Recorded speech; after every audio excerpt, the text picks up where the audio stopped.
سورۃ القلم قرآن کریم کی 68 سورہ ہے جو مکے کے بالکل ابتدائی دور میں نازل ہوئی۔ علامہ محمد اسد اپنی تفسیر دی میسج آف دا قرآن میں اس سورہ کے قلمی اور فکری پہلوؤں پر گہری بحث کرتے ہیں۔ پہلا پوائنٹ،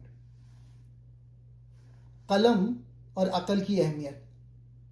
سورہ کا آغاز نون، قسم ہے قلم کی اور اس کی جو کچھ وہ لکھتے ہیں سے ہوتا ہے۔ محمد اسد کے نزدیک یہ اس بات کی طرف اشارہ ہے کہ انسانی ترقی کا دار و مدار علم، عقل اور تحریر پر ہے۔ اللہ تعالیٰ قلم کی قسم کھا کر اس وحی کی سچائی ثابت کر رہا ہے جو عقل انسانی کو اندھیروں سے نکالنے آئی ہے۔ دوسرا نقطہ، رسول اللہ کا بلند اخلاق۔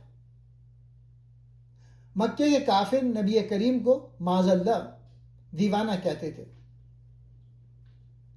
محمد اسد اس کے جواب میں آیت وَإِنَّكَ لَعَلَى الْخُلُقِ الْعَظِيمِ کی وضاحت کرتے ہوئے لکھتے ہیں کہ آپ صلی اللہ علیہ وآلہ وسلم کا کردار اور اخلاق خود اس بات کی دلیل ہے کہ آپ حق پر ہیں۔ ایک دیوانہ شخص اتنی منظم، حکیمانہ اور اخلاقی تعلیمات پیش نہیں کر سکتا۔ تیسرا نقطہ، جھوٹے اور متکبر سرداروں کا کردار۔ سورہ میں ان لوگوں کی مذمت کی گئی ہے جو حق کی مخالفت محض اپنے تکبر اور مال و دولت کے نشے میں کرتے ہیں۔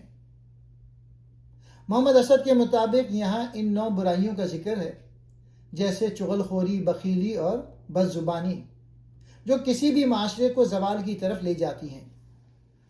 چوتھا پوائنٹ اس سورہ کا، باغ والوں کا قصہ۔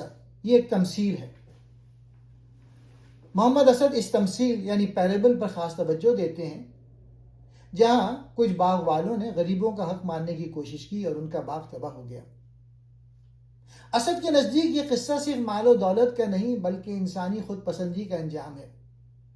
جب انسان یہ سمجھنے لگتا ہے کہ اس کی کامیابی صرف اس کی اپنی محنت کا نتیجہ ہے اور وہ دوسرے محروم طبقے کے حقوق بھول جاتا ہے، تو اللہ کی طرف سے خاموش آفت اس کے تمام غرور کو مٹی میں ملا دیتی ہے۔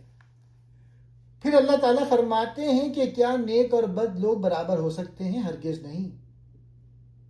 قیامت کے دن انصاف ہوگا اور ہر شخص کو اس کے اعمال کے مطابق بدلہ ملے گا۔ آخری پوائنٹ، حضرت یونس علیہ السلام کا حوالہ اور صبر۔ سورہ کے آخر میں نبی کریم کو صبر کی تلقین کی گئی ہے اور مچھلی والے یعنی حضرت یونس علیہ السلام کی مثال دی گئی ہے کہ وہ گھبرا کر اپنی قوم کو نہ چھوڑیں۔ محمد اسد کے مطابق یہ پیغام ہے کہ حق کی راہ میں جلد بازی نہیں بلکہ استقامت ضروری ہے۔ خلاصہ، محمد اسد کی نظر میں سورۃ القلم علم، اخلاق اور سماجی انصاف کا منشور ہے۔ یہ بتاتی ہے کہ اصل طاقت مال و دولت نہیں بلکہ وہ قلم اور عقل ہے جو انسان کو رب سے اور انسانیت کی خدمت سے جوڑ دے۔